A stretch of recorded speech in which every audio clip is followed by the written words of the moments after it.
السلاح السري اللي هيخلي كل صورك وفيديوهاتك شكلها سينمائي. كسفير لشركه جيم بي في مصر بعرض لك النهارده الجيم بي اي اف زد اف 3 الاوبتيكال سنود.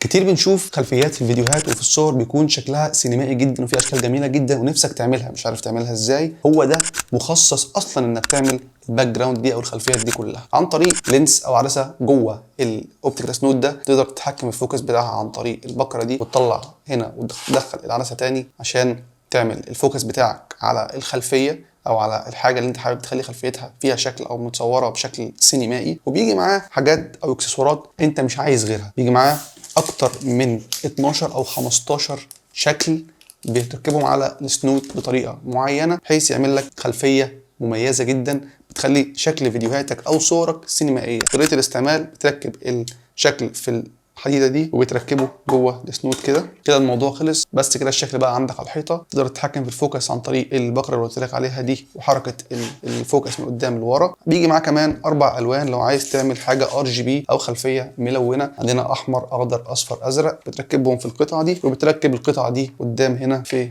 السنود بطريقه سهله وبسيطه جدا. شكل صورك وفيديوهاتك بقى سينمائي 100% عن طريق الاوبتيكال سنود ده. اتمنى اكون غطيت لك كل جوانب فيديو صغير. ولو عجبك المنتج وعايز تشتريه سيب لك لينك الشراء في الكومنتات تحت الفيديو وقول لي رايك في الكومنتات. بس كده، سلام.